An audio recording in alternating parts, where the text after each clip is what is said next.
de Mystérion, qui va simplement dire quelque chose qui était caché, mais qui est maintenant révélé. C'est ce que l'apôtre Paul veut nous faire comprendre. Qui est maintenant révélé, qui est maintenant su.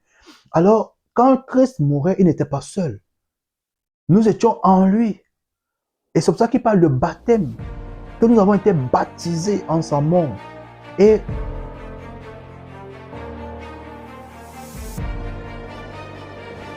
well, Kari Shalom everyone, and welcome to the Christ Laboratory, a place of minds and lives transformations in order to live a better life according to Christ our Lord.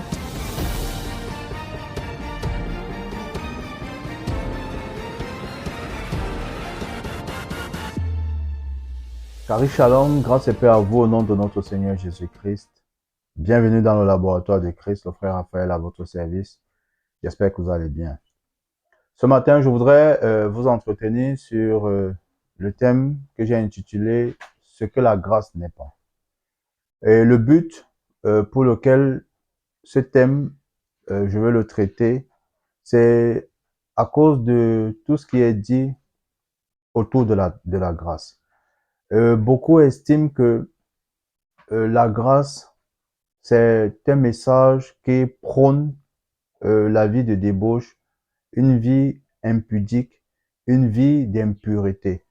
Et à les entendre parler, on a l'impression qu'il y a un autre message qui doit être prêché.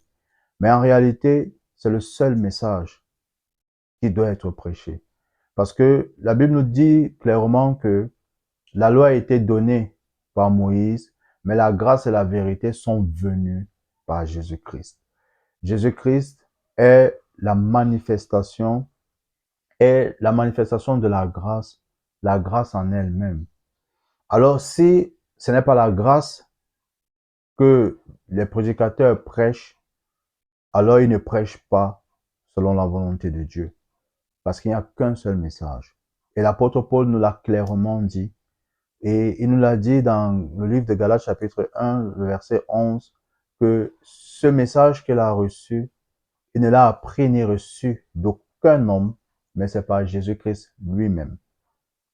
Et il a bien circonscrit le message de la grâce. Dans 1 Corinthiens 15, du verset 1 au verset 3, il nous dit clairement que le Jésus-Christ est mort selon les Écritures, il est enseveli selon les Écritures, il est ressuscité selon les Écritures. Donc, si le message que vous prêchez ne tourne pas autour de cela, j'ai peur que vous prêchiez autre chose que le message de Dieu, que l'Évangile. Et dans ce matin, je voudrais m'adresser particulièrement à ces personnes qui utilisent le message de la grâce pour vivre n'importe comment, pour faire n'importe quoi, en prétextant que c'est parce que nous sommes sous la grâce. Alors, nous allons voir dans Romains chapitre 6, ce que l'apôtre Paul dit. Et ce qui amène l'apôtre à parler au chapitre 6, c'est parce qu'au chapitre 5, il nous a montré que par un homme, le péché est entré dans le monde. Le péché est entré dans le monde par le premier Adam. Et également par un homme, la justification s'est étendue sur tous les hommes. Et le verset 21 du chapitre 5 nous dit que comme la mort a régné par le premier Adam, de même également la vie, n'est-ce pas, règne maintenant par Jésus-Christ. Et dans un des versets de ce Romains chapitre 5, il est écrit que là où le péché a abondé, la grâce a surabondé. Et justement, c'est sur ce verset particulièrement là que les gens s'accrochent pour dire qu'ils peuvent vivre n'importe comment. Et la preuve, c'est que il y a un frère qui m'a raconté une histoire un jour d'une fille qui trichait exagérément. Et quand il lui pose la question de savoir ce qui se passe pour qu'elle triche comme ça, la fille lui dit carrément que ce n'est pas elle qui triche, mais c'est Christ qui triche. Vous voyez, certainement, elle a écouté le message de la grâce, je dis bien certainement, et elle a mal interprété ce qui lui a été dit. Ou alors, celui qui prêchait l'a mal interprété. Alors, nous allons voir ce que l'apôtre Paul nous dit dans Romains chapitre 6. Est-ce que parce que là où le péché a abondé, la grâce a surabondé, ça voudrait dire que nous pouvons vivre comme nous voulons maintenant parce qu'il y a la grâce de Dieu? Que dirons-nous donc? Chapitre 6, verset 1 de Romains. Que dirons-nous donc? Allons-nous persister dans le péché afin que la grâce se multiplie? Certainement pas. Ouais, l'apôtre Paul est clair. Ce n'est pas parce que nous sommes sous la grâce que nous devons vivre n'importe comment. Il dit, nous qui sommes morts pour le péché, comment pourrions-nous encore vivre dans le péché? Maintenant, les versets qui suivent, qui vont suivre jusqu'au verset 11, donc de 3 à 11, l'apôtre Paul va expliquer à ceux qui ont cru en Jésus-Christ ce qui s'est passé lors de la crucifixion, la mort, l'ensevelissement et la résurrection de Jésus. Et c'est justement ça l'évangile. Ça veut dire que si je prêche l'évangile, la grâce de Dieu, je dois pouvoir expliquer l'œuvre de la croix. Alors si mon message est centré sur autre chose que Christ Jésus, que l'œuvre achevée de Christ Jésus, ce n'est pas l'évangile que je prêche. Je prêche moi-même, je prêche autre chose que l'évangile. Alors l'apôtre Paul dit, ignorez-vous, au verset 3, que nous tous qui avons été baptisés en Jésus-Christ, c'est en sa mort que nous avons été baptisés. L'apôtre Paul nous explique que quand Christ mourait à la croix, il n'était pas seul. Et c'est ça la mystique, c'est ça le mystère de Dieu. Et en passant, mystère vient de mystérion, qui veut simplement dire quelque chose qui était caché, mais qui est maintenant révélé. C'est ce que l'apôtre Paul veut nous faire comprendre. Qui est maintenant révélé, qui est maintenant su. Alors, quand Christ mourait, il n'était pas seul. Nous étions en lui. Et c'est pour ça qu'il parle de baptême, que nous avons été baptisés en sa mort. Et le baptême, beaucoup, dès qu'on parle de baptême, ils pensent directement à l'eau. Ils pensent directement à aller plonger les gens dans l'eau. Non. C'est pourquoi on fait la précision du le baptême d'eau. Mais ici, il dit, nous avons été baptisés en sa mort. Baptisé, c'est baptizo en grec qui veut dire plonger dans. Plonger dans. Donc, nous avons été plongés dans sa mort. Quand Christ mourait, nous étions avec lui, dans sa mort. Quand il a été enseveli, enterré, nous avons été enterrés avec lui. Quand il est ressuscité, bien évidemment, pour que Jésus-Christ ressuscite, la Bible est claire. C'est qu'il a vaincu la mort. Il a tué le péché, si vous voulez que je parle comme ça. Il a tué le péché. Il a laissé le péché dans la tombe.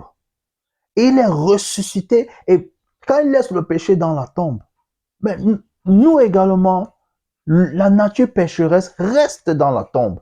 Et de la même façon qu'il est ressuscité, nous sommes ressuscités avec lui. Et le péché est resté dans la tombe. Le péché est resté. C'est pourquoi la Bible nous dit que Christ a aboli le péché une fois pour toutes. Parce que si vous dites que vous êtes des pécheurs, vous qui avez cru en Jésus, vous êtes en train de dire en d'autres termes que l'œuvre de la croix, en fait la croix, la crucifixion de Jésus était vaine. Et que la croix est faible. En fait, Dieu est faible. Jésus-Christ est faible. Mais la vérité, c'est que la croix, la crucifixion, la mort, l'ensevelissement, la résurrection de Jésus-Christ nous donne la vie éternelle. Et la croix, c'est la puissance même de Dieu qui a été manifestée aux hommes. La puissance de Dieu, bien aimé. Alors l'apôtre Paul est juste étonné. Comment est-ce que toi qui es mort au péché, tu peux encore pécher? Puisque le péché n'existe plus, puisque le péché a été laissé dans la tombe, ta vieille nature a été crucifiée, comment peux-tu encore te plaire à vivre dans le péché? Comment? C'est pourquoi nous pouvons voir dans le verset 5 du chapitre 6 de Romains, l'apôtre Paul dit, en effet, si nous avons été unis à lui par une mort semblable à la sienne. Oui, nous avons été unis à lui par une mort semblable à la sienne. Et justement, c'est ce qui veut dire le baptême. Être uni avec Christ, être plongé en Christ. Si nous avons été plongés avec lui dans sa mort, il nous dit que, la suite nous dit que, en effet, si nous avons été unis à lui par une mort semblable à la sienne, nous le serons aussi par une résurrection semblable à la sienne. Donc, de la même façon que nous avons été unis avec Christ dans sa mort, c'est de la même façon que nous sommes ressuscités avec lui. Alors, si nous sommes ressuscités avec lui, d'où vient le péché? Comment est-ce que tu peux faire le péché, vivre dans le péché et dire que tu es dans la grâce et tu peux faire n'importe quoi? La question qu'on devrait se poser, c'est est-ce que tu as vraiment cru? Est-ce que tu as dit oui à Jésus? Parce que la vérité, c'est que quand bien même tu as fait une bêtise, quand bien même tu as fait une offense, tu es touché et tu te repens. Tu te repens parce que tu estimes que tu as fait ce que tu ne devrais pas faire. Tu as offensé celui qui s'est donné, qui s'est livré, qui a été crucifié pour toi, parce qu'il ne va pas revenir mourir une seconde fois. Il ne va pas être crucifié une seconde fois. Il a fait une fois pour toutes. Nous continuons la lecture. Il dit, le verset 6 dit, nous savons que notre vieil homme a été crucifié avec lui. Nous savons que notre vieil homme a été crucifié avec lui, afin que le corps du péché soit réduit à l'impuissance. Soit réduit à l'impuissance et qu'ainsi nous ne soyons plus esclaves du péché. Vous voyez, avant la crucifixion de Jésus, la Bible est claire, nous étions tous enfermés dans le péché. Et à cause de la loi. À cause de la loi, parce que c'est par la loi que nous avons connu le péché. Que nous avons connu ce que c'est que le péché. Et Christ est venu accomplir les exigences de la loi, nous racheter, nous prendre, si vous voulez, entre les mains du péché, parce que nous étions ses esclaves, et nous arracher des mains du péché pour nous amener dans son admirable royaume de lumière. Donc, maintenant nous appartenons à Jésus-Christ, nous n'appartenons plus au péché, nous n'appartenons plus aux ténèbres, nous n'appartenons plus à l'obscurité, si vous voulez, nous appartenons à la lumière. Alors, l'apôtre Paul est en train en fait, il est étonné que comment tu es mort au péché et tu te plais encore dans le péché sous prétexte que tu es sous la grâce. Comment est-ce possible? Parce que si tu es mort au péché, le péché n'existe plus pour toi. Le péché n'a plus sa place. C'est vrai que à le dire comme ça, les religieux vont se lever et poser la question de savoir, mais ok, quand des gens font les choses, c'est quoi? Tu vas appeler ça quoi? Justement, le monde qui vit encore, entre guillemets, dans le péché, c'est parce qu'il ne connaît pas. C'est parce qu'il est dans l'ignorance. C'est pourquoi ceux qui disent qu'ils ont cru en Jésus, leur responsabilité maintenant, c'est de dire à ces personnes qu'il y a quelqu'un qui a payé pour leur péché. Il y a quelqu'un qui les a rachetés pour qu'ils vivent la vie de Dieu. Pour qu'ils vivent la vie de Dieu. Bien-aimés.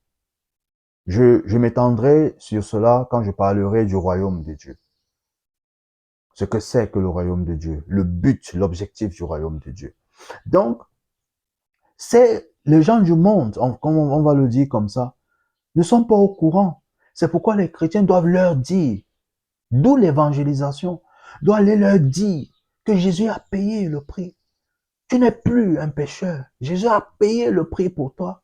Il n'a pas payé pour que tu demeures pécheur. Non, il a payé pour que tu vives sa vie. Et les religieux, une fois de plus encore, pensent que quand il faut aller prêcher aux gens, c'est de leur dire qu'ils vont aller en enfer s'ils ne donnent pas leur vie à Jésus. Ils vont faire le chantage au lieu de prêcher la grâce, au lieu de déclarer l'amour de Christ pour eux, l'immensité de l'amour de Christ, ce que Christ a fait par amour pour eux sur la croix, pour qu'ils acceptent ce que Christ a fait, l'œuvre achevée de Christ. Il a dit sur la croix, Tétélestai, tout est accompli. Il a accompli les exigences de la loi. Alléluia. Alors je continue la lecture. Il dit, le verset 7, en effet, celui qui est mort est libéré du péché. Celui qui est mort est libéré du péché. Nous sommes morts au péché, bien-aimés. Morts au péché. En fait, je ne devrais même plus penser au péché. Je ne devrais même plus méditer sur le péché. Parce qu'il n'existe plus. Son problème a été résolu à la croix du calvaire. Verset 8. Or, si nous sommes morts avec Christ, nous croyons que nous vivrons aussi avec lui. Verset 9. Car nous savons que Christ ressuscité ne meurt plus.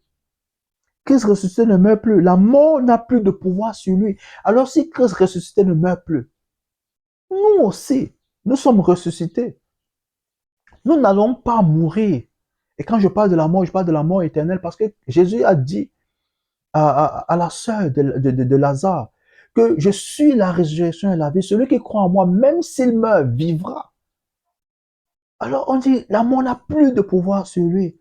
La mort n'a plus également le pouvoir sur nous parce que nous nous identifions à Christ. Alléluia. Bien-aimés, restez connectés pour la suite de cette vidéo.